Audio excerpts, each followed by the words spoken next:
Good morning. I'm Ron Herrera, President of the Los Angeles County Federation of Labor.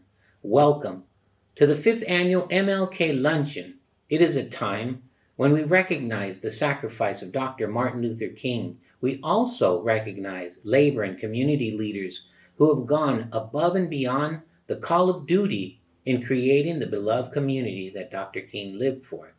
During this time of warring in America, we need a beloved and united community with a commitment to justice. Welcome to this event and congratulations to our awardees. Thank you very much y muchas gracias. We've suffered too much, and I think the greatest thing that a person can have is integrity. When we think about nonviolence, we think about how do we create a more just, humane, and peaceful world society. And that goes beyond whether or not I physically do something to you, hurt you. It goes with the way in which I think, the way in which I feel, the way in which I speak, and then the way in which I act. Ladies and gentlemen, welcome to the 2021 Southern Christian Leadership Conference of Southern California Awards Luncheon. We first fell in love with her as Eleanor Emerson on the 90s sitcom Rock, where Ella Joyce played the wife of Charles Dutton's character, receiving numerous awards, citations, wonderful press reviews, testimonials, and standing accolades. Please welcome our Mysteries of Ceremony for the afternoon, Ella Joyce. Well, good afternoon, and I'm so happy and so honored to be here with you this afternoon. As we enter into this moment, let's set the atmosphere with prayer.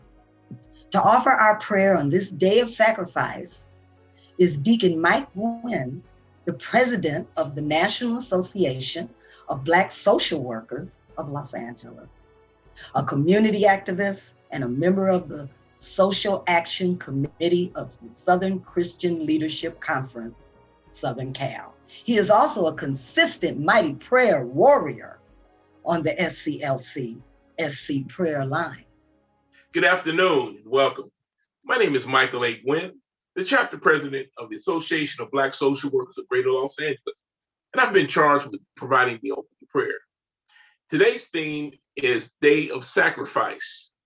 Day of Sacrifice. So with that said, let us bow. Oh, most gracious and loving Father, we thank you for waking us up this morning to see another day. Thank you for sacrificing your will and your power towards us as we walk on this earth in your reflective glory. Today, we give thanks to Dr. Martin Luther King Jr. for his ability to make sure that we could sacrifice in the most appropriate way as it relates to labor. His efforts in Memphis, Tennessee with the sanitation workers in 1968 proved and led and actualized our ability to do the same across this country. So lastly, we can all be great because we can serve and sacrifice at the same time. So within keeping of that theme, let us carry out through this day with the theme of sacrifice, brotherly love, sisterly love, and upliftment to all. Through Christ our Lord, amen, amen, and amen. Thank you. We appreciate that prayer. And now, our beloved community has been the core of our existence here in America. From the church to our schools, from Black-owned businesses to Black-led organizations, working together with allies and advocates from other communities, has built a network that has endured the most difficult times. Today, this day of sacrifice, it is imperative to our existence that we honor Dr. King's life, as even in his death, Dr. King reminds us of the moral mandate to build and to live in the beloved community. We know Dr. King was prophetic in his teaching and knew there would come a time when embracing peace and justice of all humanity would mean the longevitous existence of all humanity.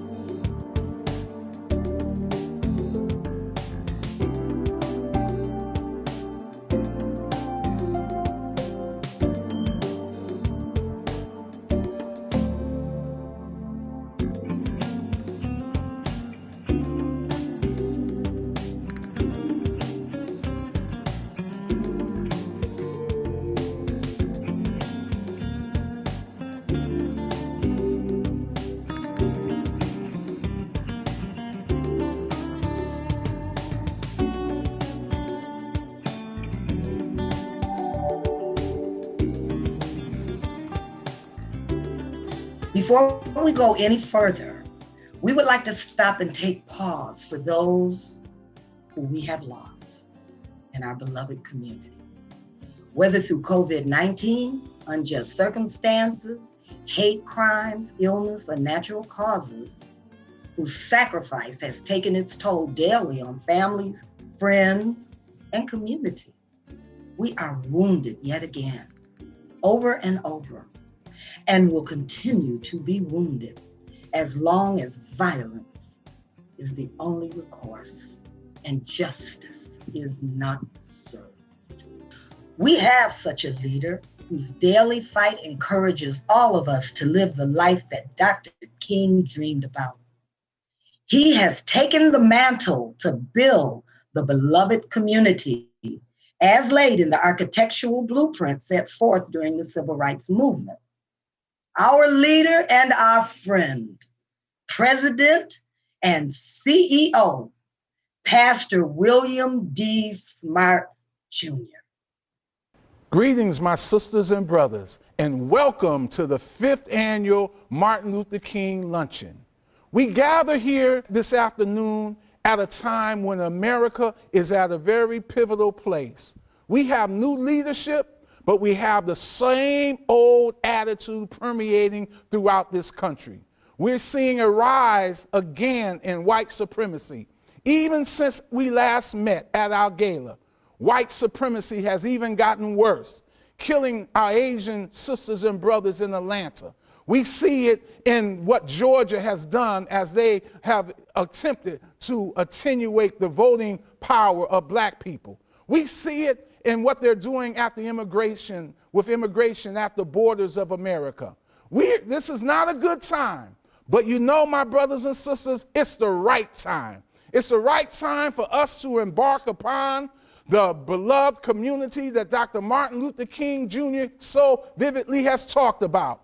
It is a time for us to show the love to everybody. It's time for us to allow the marginalized, the vulnerable, the disenfranchised, the dejected, those who are experiencing pandemic problems, for them to rise up. We as a people have to again show a beloved community and realize everybody is our brothers and sisters. And we shouldn't allow anybody to be oppressed, anybody to be segregated against, anybody to have their life and their humanity and womanhood taken away. So SCLC and our guests this afternoon, we must rise up and create that beloved community that Dr. Martin Luther King so vividly has talked about. So this afternoon, we are going to honor 5 outstanding people who in their own way have worked to make sure the beloved community in Los Angeles is becoming a reality. And we want to challenge you all that from this day forward, that you will work to bring about that beloved community that Dr. Martin Luther King Jr. so much talked about. God bless you and have a great afternoon. Dr. King says of the beloved community, quote, "Love is creative and redemptive. Love builds up and unites. Hate tears down and destroys. The aftermath of the fight with fire method, which you suggest, is bitterness and chaos. The aftermath of love method is reconciliation and creation of the beloved community. Physical force can repress, restrain, coerce, destroy, but it cannot create or organize anything permanent. Only love can do that. Yes, love, which means understanding, creative, redemptive, goodwill, even for one's enemies, is the solution to the race problem," end quote. Our youth and youth adults share the vision of the beloved community by fellowship from community to community, sharing culture and joy. The next speaker is from our SCLC-SC Young Dreamers for Justice. Please welcome Maria Gunther Lanati. Hi, my name is Maria, and I am one of the members of the Young Dreamers for Justice. Based off the founding principles of Dr. Martin Luther King Jr., the Young Dreamers for Justice is a growing organization comprised of young leaders coming from different backgrounds with different stories to tell. The Young Dreamers for Justice provides a safe space for the world's next generation of youth activists to gather and have discussions about current issues, as well as participate in various service experiences throughout the year. Members of the Young Dreamers organization consist of students from all over Los Angeles who each hold a special passion about changing the world to become a better place. Together, the Young Dreamers have participated in service experiences such as a turkey giveaway at Thanksgiving, a toy drive, a youth panel at the King Heschel Forum, and much more. We have discussed issues such as white supremacy, mental health and mindset, and even personal stories that members of the Young Dreamers have experienced or witnessed relating to these topics.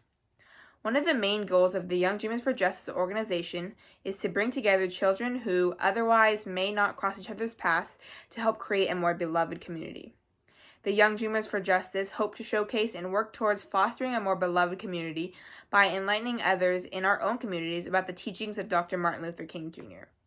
We would like to participate in more service projects relating to issues such as homelessness, among others, that help those in need. We hope to grow our organization with more youth members committed to creating a space where everyone, no matter their race, economic status, gender, or identity, is able to succeed and thrive. Thank you for listening, and if you would like to join, we would love to welcome you as one of our next Young Dreamers. At the core of beloved community is the arts that keep it vibrant and creatively sustained. One of the SCLC-SC most beautiful partnerships is with the Inner City Youth Orchestra under the direction of Charles Dickerson.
Now for the moment we have all anticipated. Dr. King says of the beloved community, quote, "Today we are grateful to come together to galvanize around solutions, to acknowledge the issues, but to also organize around progressive and restorative change," end quote. Today, we honor those servant leaders who are committed to organizing around progressive and restorative change. It is now time to present to you on our day of sacrifice, our award honorees, those working to build beloved community. Our first award of the evening is Outstanding Labor and Community Leader Award. This award is given to someone who has shown exemplary service to improving the lives of workers and community members. To present this award, John Grant. Good afternoon. My name is John Grant, president of UFCW Local 770. But more importantly, I'm Cheryl Butler's older brother by about 2 weeks. And I know this to be true because Cheryl told me that, and my mother told me that as well in one of her last public appearances. Cheryl is, in the words of the staff and those who know her, basically a superwoman. She embodies, on one hand, what Desmond Tutu told us, that families are God's gift to us, as she protects, shelters, and works tirelessly to support them. At the same time, she undertakes all of her multitude of tasks.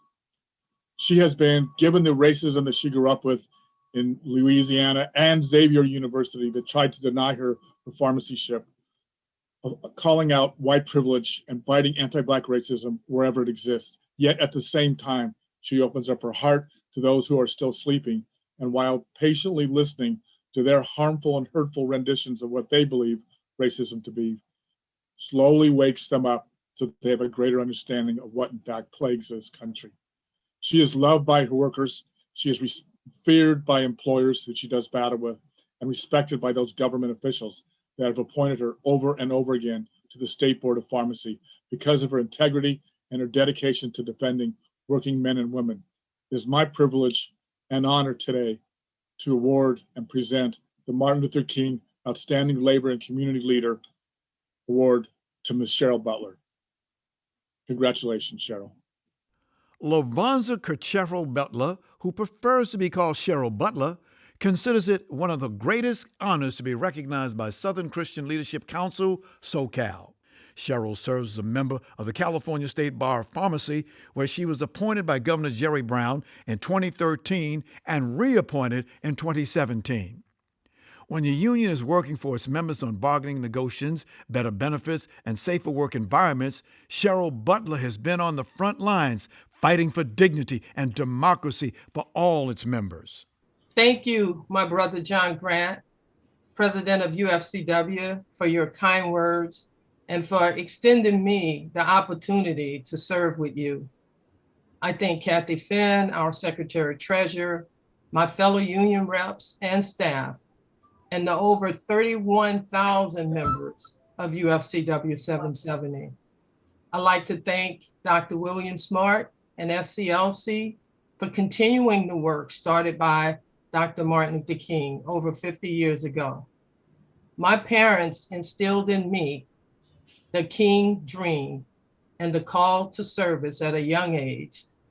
By God's grace, as a pharmacist and as a union rep, I've had to work, teach, learn, advocate, negotiate, and fight for our workers who are truly essential for over 40 years.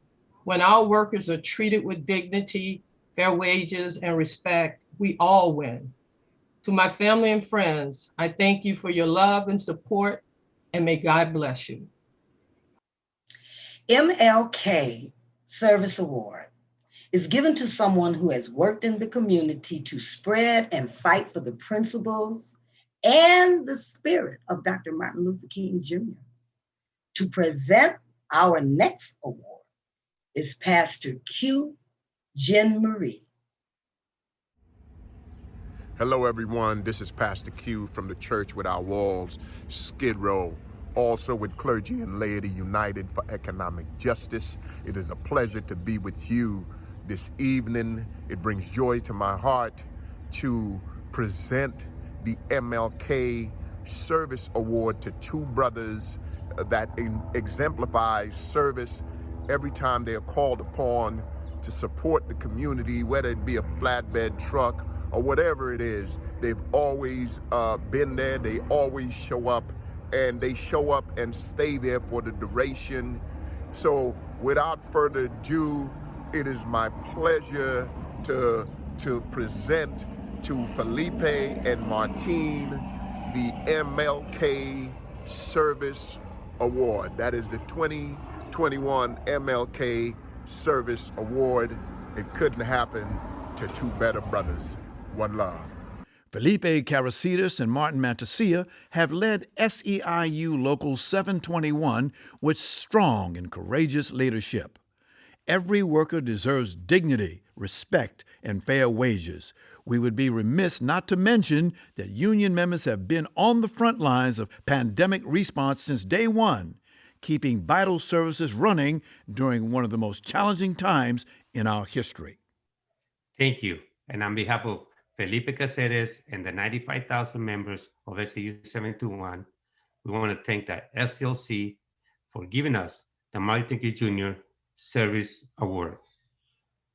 Our members are the backbone of public services in Southern California.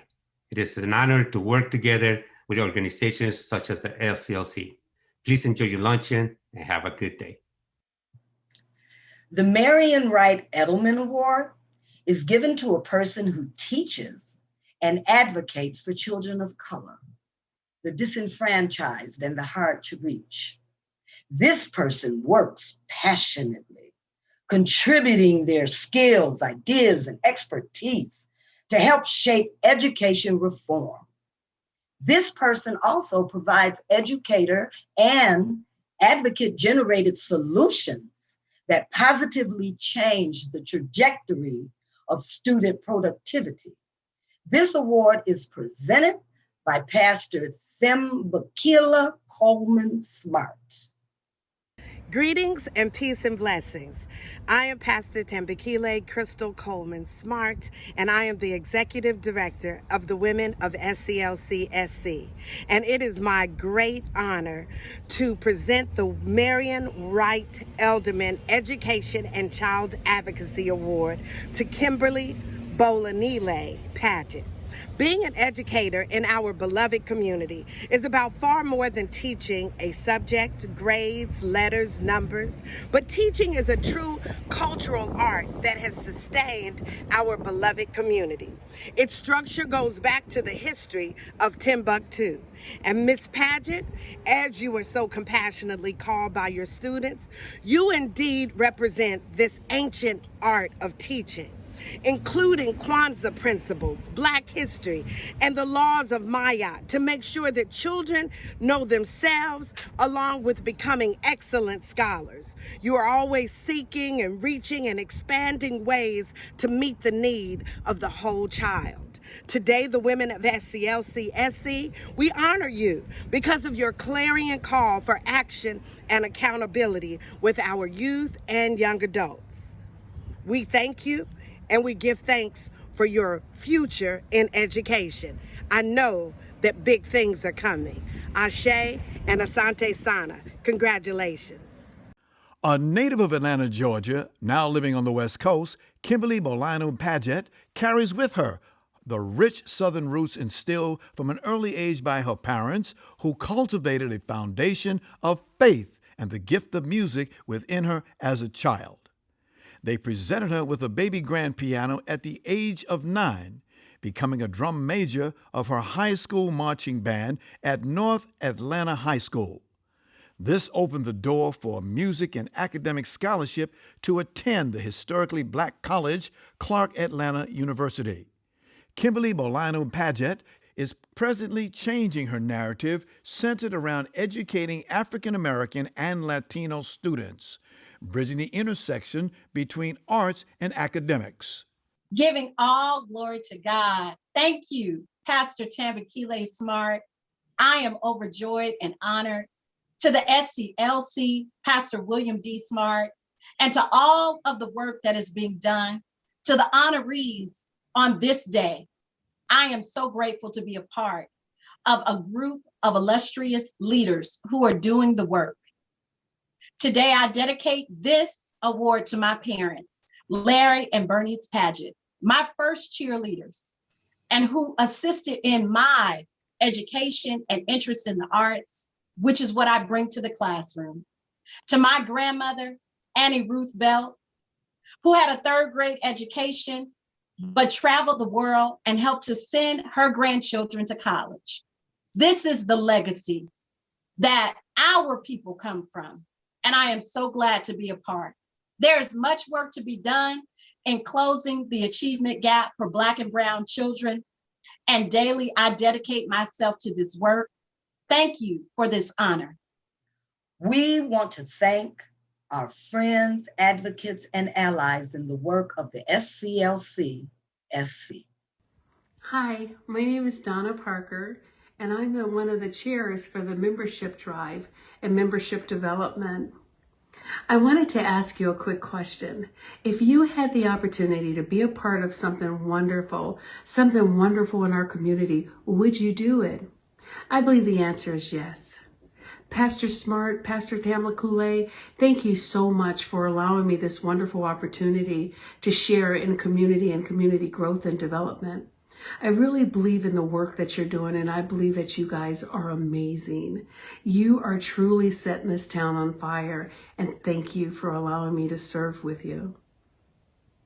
As I stated, I co-chair the membership drives and membership coordinator. As we go and we actually discuss wonderful matters, today I want to invite you to be a part of this wonderful organization. I want to invite you to be a part of building King's beloved community. It's so amazing and so incredible that we get to do this. And I always say, if you can't go, be a member, support SCLC, and watch us go. One of the most incredible things that I wanted to make mention of is as we're building King's beloved and wonderful community, we build it with reparation. We build it with restorative justice. Right now, we are going through this phase, and a horrible phase in the Asian community being attacked for no reason whatsoever, simply because their eyes are slanted. Well, guess what? We get to be a part of that. We get to have rallies. We get to stand against that and fight. This wonderful organization, SCLC, is incredible in that we get to really be a voice in the community. Not only are we a voice in the community, but we get to send the biggest voice of all, Pastor Smart. I ask you today to join. But before I go, I want to tell you this wonderful story that I was able to read. It was so incredible. It was a story about this young lady who worked for this huge company. She worked for this company for a number of years. Howbeit she did grow in the company. As she grew in the company, she noticed certain little innuendos and certain things, and she decided to address the matter. She realized that that matter was about racism, that she was being judged, and she was being racist attacks was toward her. She decided to go to the CEO of the company and her direct boss. As she did that, she noticed afterwards that there was hostility toward her. The hostility that was toward her was quite interesting because she couldn't do anything. So she decided to resign. And she decided to sue this particular company. As she sued the company, throughout the process, she waited a certain length of time and got absolutely no result. Her attorney, the company turned them off and said, no, I'm not going to have anything to do with you. And they didn't. She made a call to her SCLC office, and guess what happened? In a few months, the matter was settled, and she settled in her favor. That's the power of SCLC. That's our fight. Join today. Join SCLC. Become a part of this wonderful organization who we're trying right now to do amazing things, and we're in the community. And look at our calendar for April. It is awesome. I ask today, join, and I'll see you soon. The MLK Community Justice Award is given to someone who has the fight and commitment to the values of community. To present this award is the president. Greetings, ladies and gentlemen. It is my pleasure to present the Martin Luther King Justice Award to Councilman Curran Price. He has worked to ensure that the citizens of Los Angeles get vaccinated. He has sown justice in the spirit of Dr. Martin Luther King in his many years of service to people. For this, we say congratulations and thank you, our friend, Councilman Curran Price. Curran D. Price Jr. was born and raised in the Los Angeles City Council District that he was elected to represent in 2013 and overwhelmingly reelected in 2017. In his role, Price is focused on building a more thriving future for local families, which includes economic growth and opportunity, increasing affordable housing, working to reduce homelessness, and defending the rights of immigrants.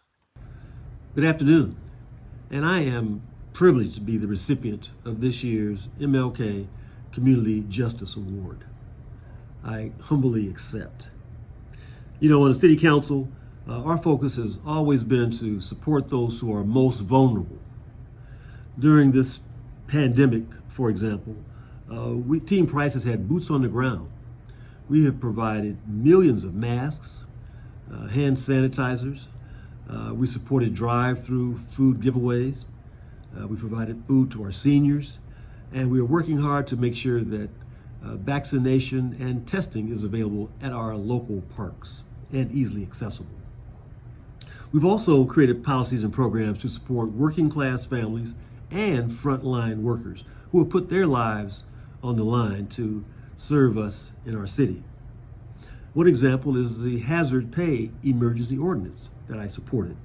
It provides 26,000 grocery and drugstore workers with a $5 an hour bonus for the next 120 days. Most recently, we launched a $259 million emergency renters assistance program, again, to assist those families who are unable to pay rent because of the pandemic.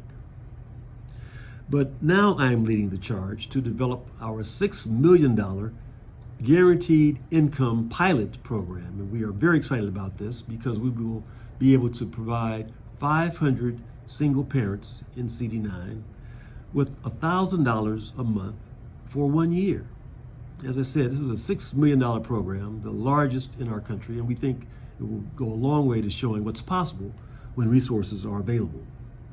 Our District 9 community has been hit especially hard with COVID-19, and we must do all we can to assist them.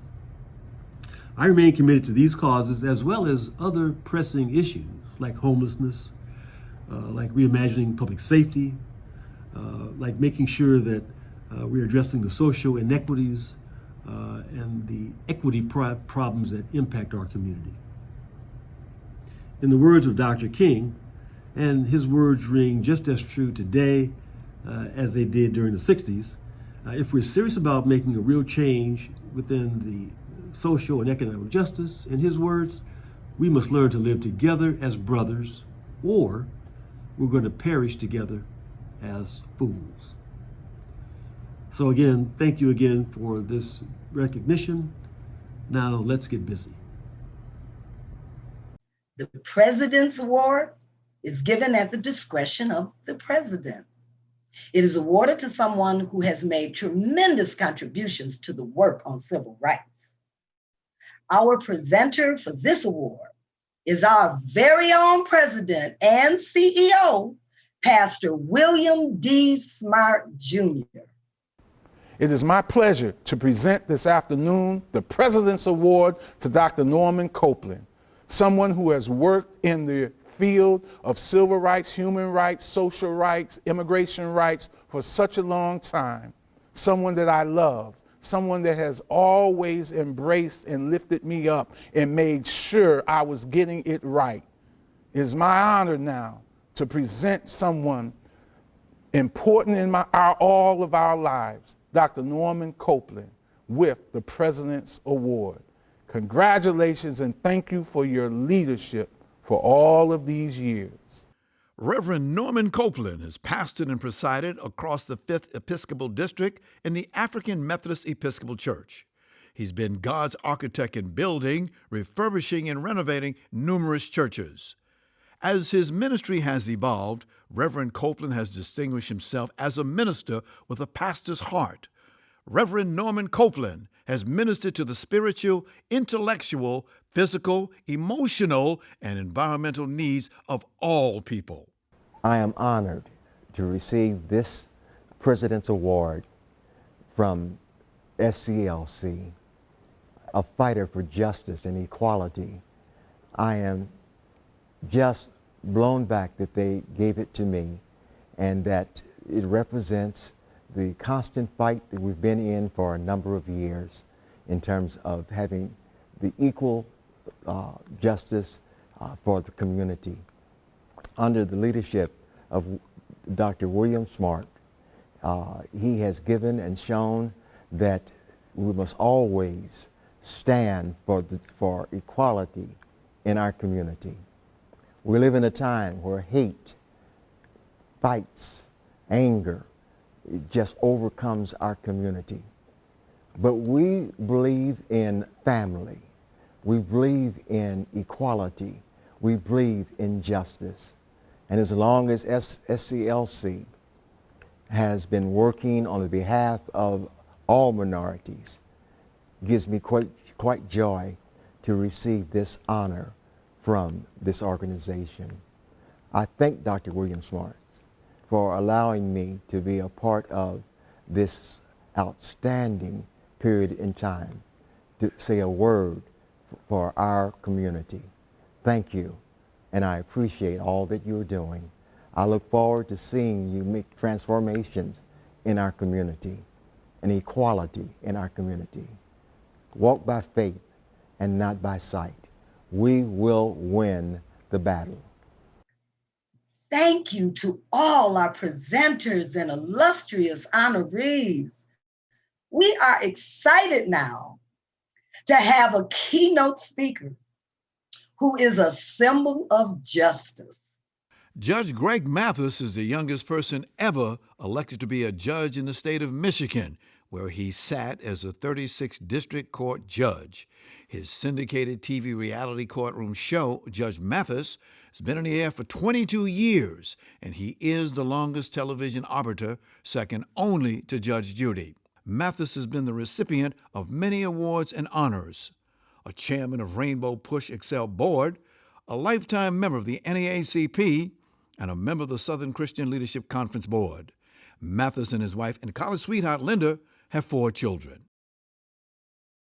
Let me begin by thanking Pastor Smart, the president, and the board members here in Los Angeles for all of your work and for having me as your guest speaker this afternoon.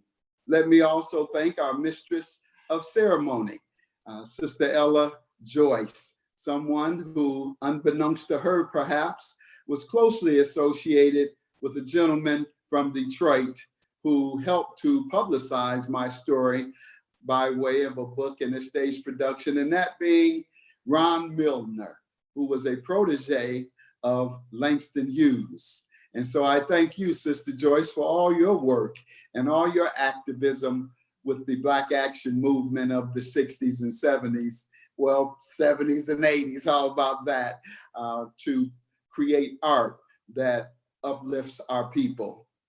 And more importantly, or most importantly, let me thank the honorees for all your hard work in our community. And no doubt, our lives are all better because of your work.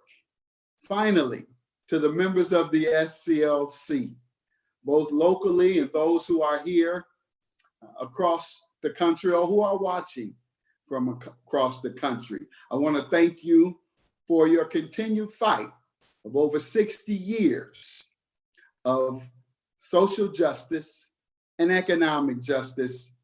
And so it is that we are here today to continue that fight. You know, some of my most fulfilling years and time as a public official has been serving on the board previously of the SCLC. Also, as a board member of the NAACP in the past. And I am forever grateful. And I think people should know, those who don't, that after I have a little fun on the bench and entertain and try and give wisdom and insight and social commentary, when I get off that bench and take that robe off, I'm a fierce fighter for equal justice and social justice for our people. And it didn't just begin with television. Indeed, all of my adult life has been committed to civil rights and social justice. And so it is, I am very happy to serve today as your guest speaker for the conference. You know, let me begin by saying that our protest movement for police and criminal justice has shown that when we fight, we win. Indeed, when we fought for the abolition of slavery, we fought and we won. We then struggled and fought for the desegregation of America and its schools. We fought and we won. Later, we fought for voting rights. We won voting rights, and nearly 50 years later, we won the presidency. And so it is that when we fight, we win. And now, after the killing of George Floyd, our modern day Emmett Till, he has inspired a movement for social justice that we must capture the moment of. We must capture the moment to take our struggle to perhaps our final and continuous opportunity for equity. And that means the struggle for economic justice. We must join hands in that struggle for economic justice with our brothers in the trade unions. We thank God for the UAW, which I was a partner with as a political operative and a member of the Detroit political structure, city council, working for the mayor, and indeed my election in which they endorsed me in Detroit, as well as the SEIU, which is ahead of our times and has been in the fight for $15 minimum wage throughout the country. And so we continue to join hands with the Bill Lucy of the AFSCME, which I had the privilege of working with on the boards of the NAACP and the assistants to the SCLC.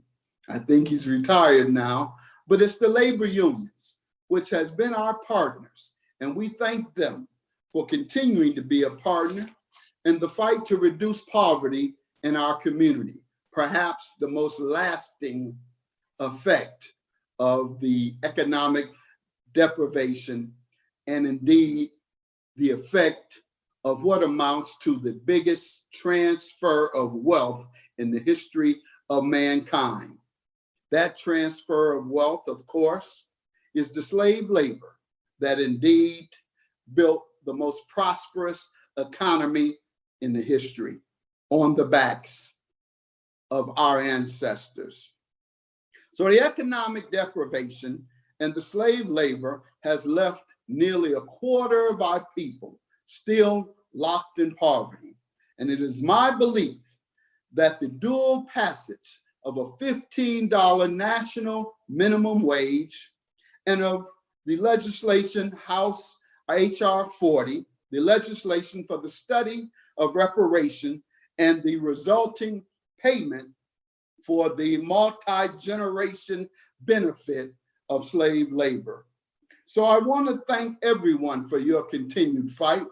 You know, I worked many years with Congressman John Conyers, the late Congressman John Conyers, who spearheaded every year for 25 years the proposal for the legislation HR 40 bill, as I suggested or spoke of, and he was the original sponsor. And we know that that is a study for reparations.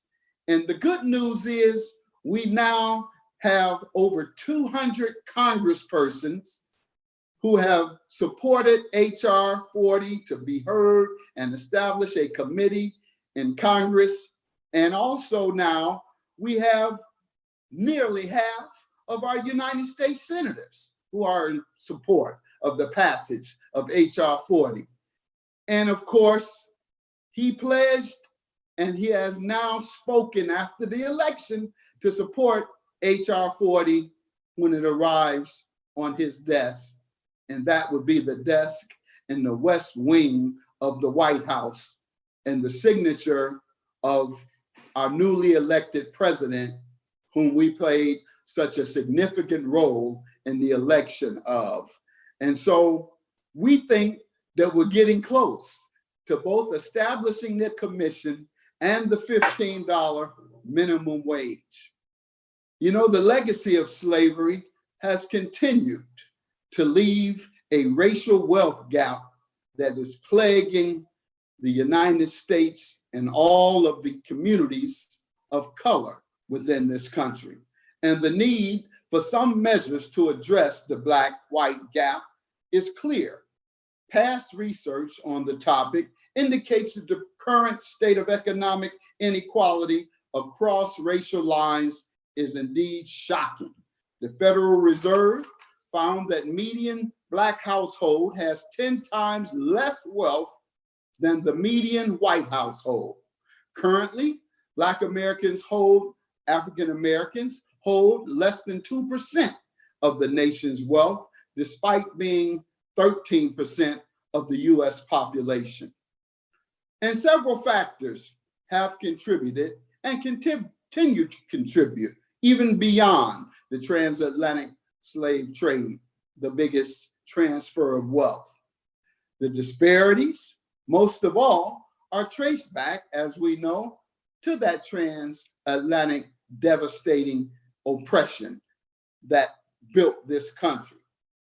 And since that century and a half ago, the descendants have faced unjust compensation and sharecropping, exclusion from owning property through discrimination, mortgage redlining, and employment, as we know, deprivation.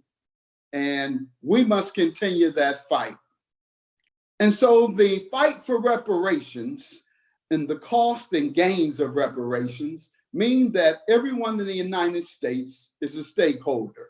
Reparation remains a moral issue, singularly centered on the experiences of African Americans. The United States cannot reconcile with such an ugly history of racial oppression and brutality without fully addressing it. The white descendants of slave owners like to say that slavery was so long ago, or I didn't have anything to do with slavery. But the key thing to understand is that the legacy of slavery created uncompensated wealth for white society as a whole.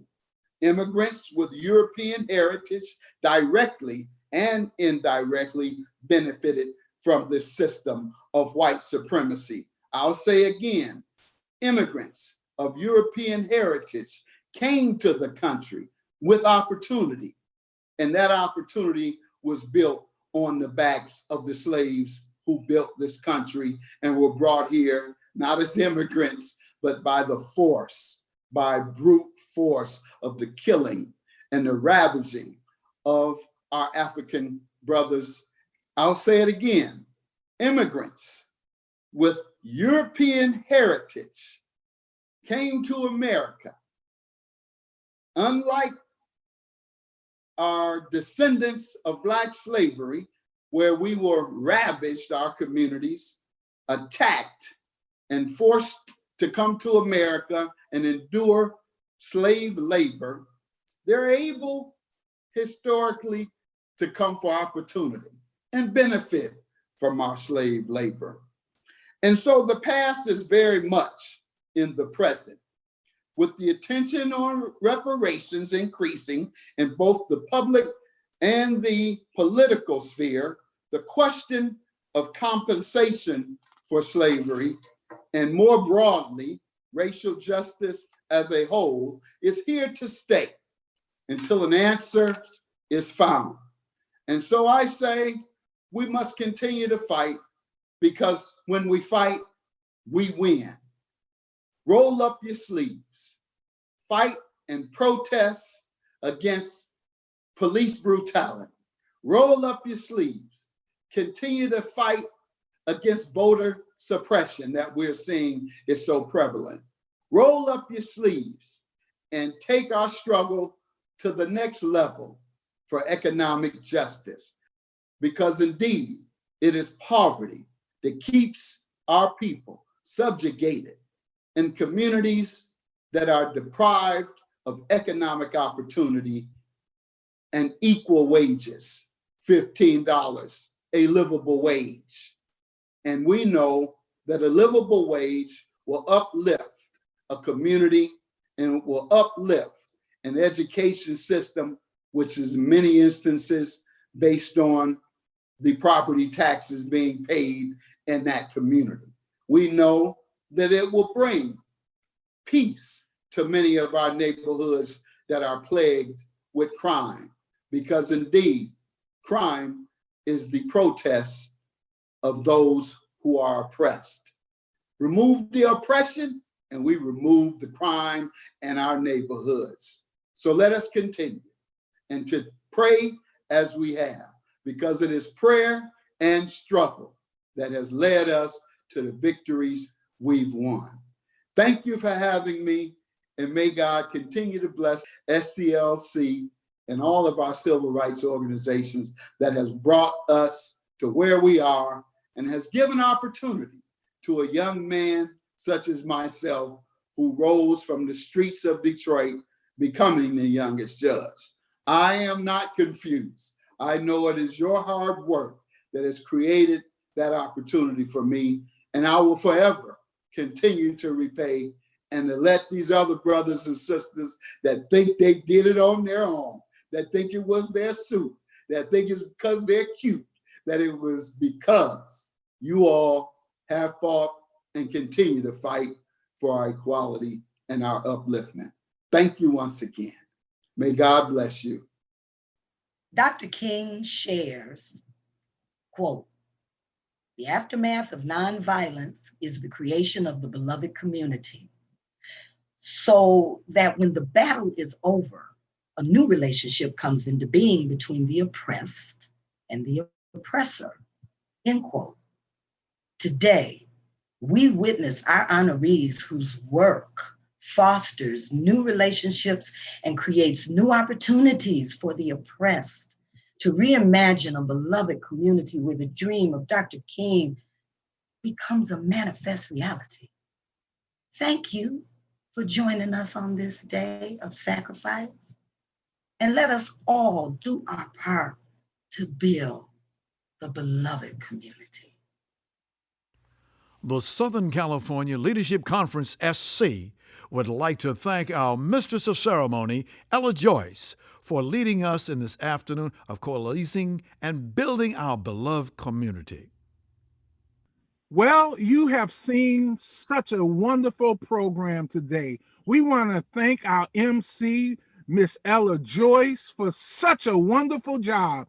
Thank you so much. We want to thank Judge Mathis. Wow, that were inspiring words that you gave us this afternoon. I want to thank all of those who have made this program so wonderful. I want to thank Ann Fox.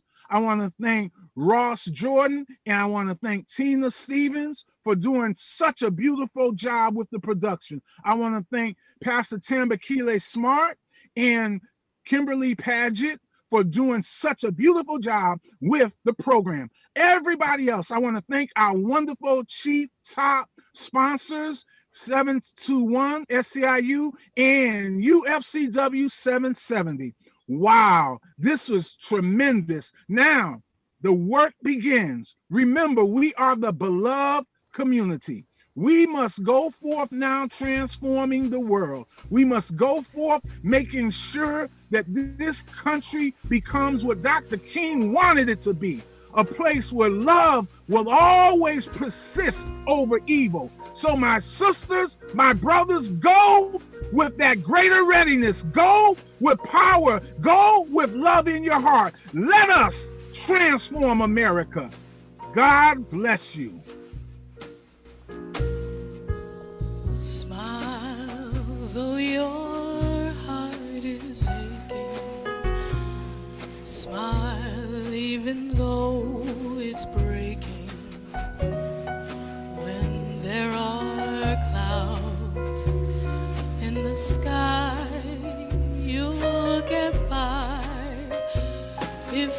smile through your fear and sorrow, smile and maybe tomorrow you'll see the sun come shining through for you.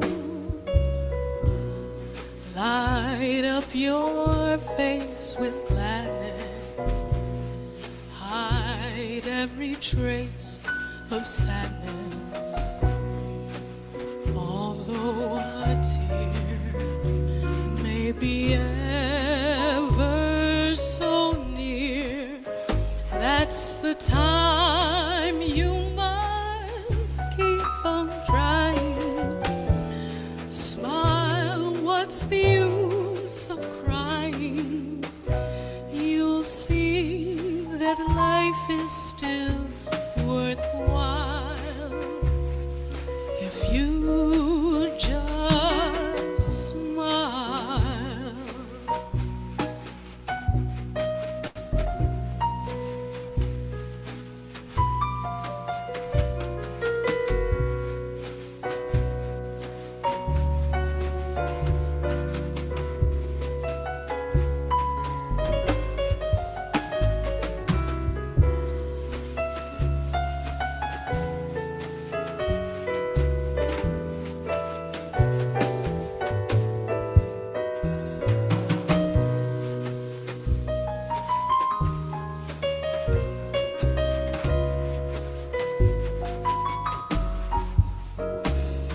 Smile, though your heart is aching.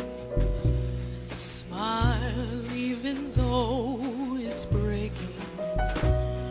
When there are clouds in the sky, you'll get by if you smile through your fear and sorrow. Smile and maybe tomorrow you'll see the sun come shining through for you.